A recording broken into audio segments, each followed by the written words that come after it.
Hörmətli və əziz izləyicilər, qısa müddətli bir fasilədən sonra yenə sizlərin qarşısında olmaq mənim üçün çox xoşdur.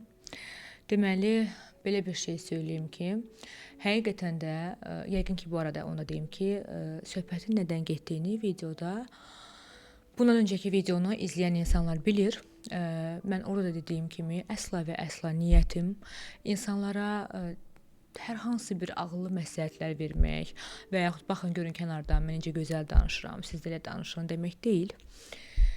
Sırf öz şəxsi təcrübələrimə əsaslanaraq yola çıxmışam danışmağa.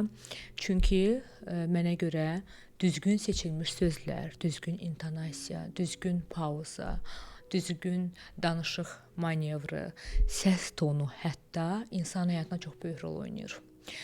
Azərbaycan dilində 9000 söz var. Mən elə insanlar tanıyıram ki, əmin olun ki, ən az 9890 sözü, yəni bu insan bilir. Bu insanın söz bazası buna ehtiyat verir, söz ehtiyatı. Amma o insanın digər mənfi xüsusiyyətini mən nə görmüşəm? Harda, nəyi, necə, nə tərzdə dediyini bilməmək. O bir atalar misalı var, deyir danışmaq gümüşdürsə, susmaq qızıldır. Amma mənə görə biz artıq elə bir dinamik bir həyata gəlib çatmışıq ki, biz hələ indiki həyatda bu informasiya mənbələrinin günü-gündən çoxaldığı, mobiloqrafiyanın, yəni bir sözlə smart həyatın bu qədər bizi ağuşa aldığı bir dövrdə hələ biz onunla bir ayaqlaşaq öz söz ehtiyatımızla və danışığımızla. Ondan sonra artıq harda, necə susmağı nəzərə alarıq, daha doğrusu öyrənərik. Çoxlu kitablar oxumaq olar bu haqda. Amma mən belə bir şey deyim sizə tam səmiyyətimlə. Mən düşünürəm ki, hər hansı bir bədii əsər oxumaq, yəni mənim artıq həyatım onsuz bir əsərdir də, yəni və yaxud da ətrafımızdakı insanların həyat təcrübələri. Mənə lazımdır şəxsən. Məsələn, əgər mənim danışığım aparıcılıqda sahəm və ya heç aparıcı olmasam belə, əgər mən sosialdayamsa, mən şəxsən istəyirəm ki, mənim danışığım bəlağətli və gözəl olsun. Və bunun bir qayda qanunları olur da. Və bu qayda qanunları keçmiş insanların kitablarını oxumaq mənə şəxsən daha xoş gəlir, mənə daha maraqlı gəlir. Və elə bax bu sahədə olan insanlardan biri Larry King'dir. Siz onu bir balaca araşdırsanız, baxarsınız ki, özüm də bu arada bu insanın kimliyini bu yaxınlarda öyrənmişəm.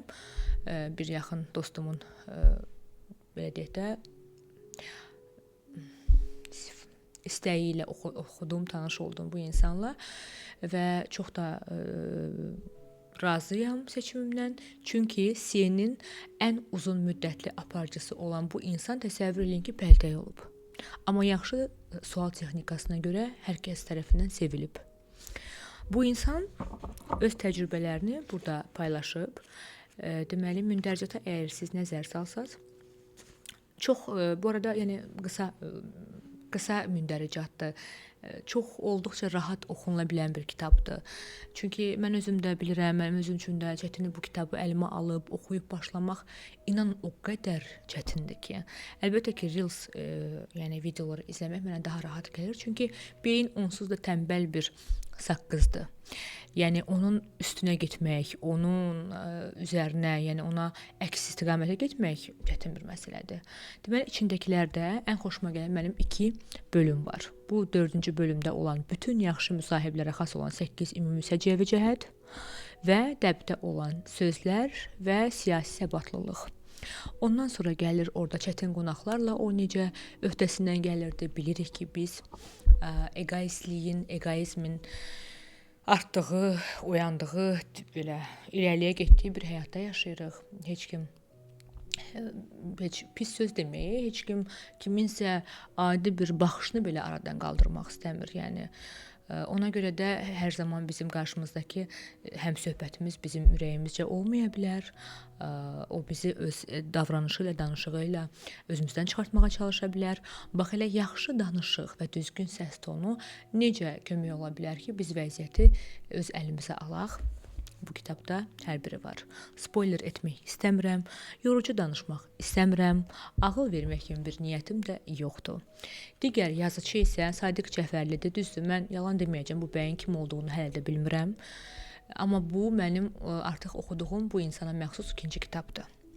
Bu kitabın adı isə Danışmağın psixologiyası, nitq qabiliyyətinin inkişafına xidmət edən bələdçi.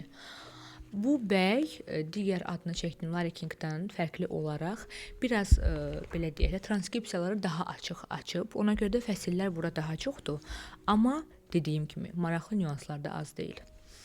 Məsələn, mənim xoşuma gələn bölümlərdən biri dürüst və səmimi olmaq. Nə dərəcədə dürüst olmalısan, nə dərəcədə səmimi olmalısan. Auditoriya haqqında mümkün qədər sadə fikirdə olmaq, çıxışa yaxşı hazırlaşmaq, göz təması qurmaq, açıq jestlərdən necə istifadə etmək olar, hansı yerə qədər olmalıdır ki, itici olmasın, süni görünməsin və yaxud əksinə bayağı olmasın. Özünə inamlı və iddialı bir cümlə ilə başlamaq və ya onun əksi düzgün bir tərzdə bitirmək. Məsələn, mən bəzən olub ki, hansısa gözəl bir çıxış dinləmişəm canlı və sonda həmin insan cümləsini belə bitirib ki, demək istədiklərim bu qədər, sağ olun ki, gəldiniz. Mənim şəxsən gözümdə o bütün, yəni ki, 30 dəqiqə ərzində olan o gözəl çıxışı sanki elə bir ki, qaldırıb yerə çırpıb. Mənim gözümdə. Və çox tezdə unutmuşam bu arada. Şəxsi bir hekayəmizlə çıxışa başlamaq, insanlar bizi idarə eləyən, mən hər zaman demişəm, çünki özümdə bunu hiss eləyirəm. Şuurun üst hissəsi deyil, alt qismidir. Şuuraltı deyirik də biz ona. Biz şuuraltı olaraq onsuz hiss eləyəcəyik ki, sənin bu hekayə sənə məxsusdur ya yox.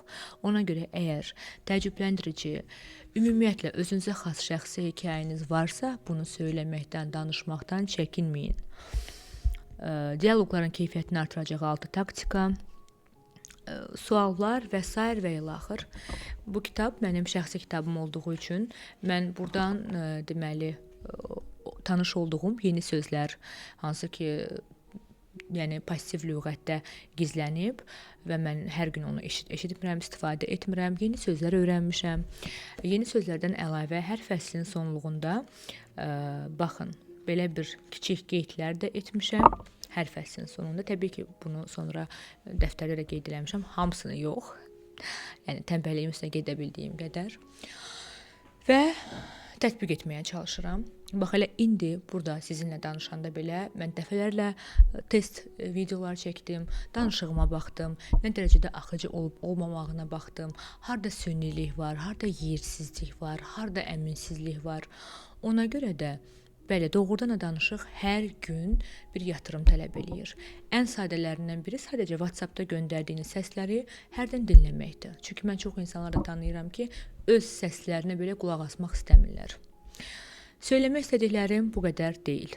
Amma bugünlük bu qədər məncə kifayət eləyər. Danışın, yaradın və əmin olun ki, az da olsa səs tonunuzda belə bir fərq olanda bunu ətrafdakı insanlar hiss eləyib, nə qəşəng danışmağa başlamısan sən deyəcəklər.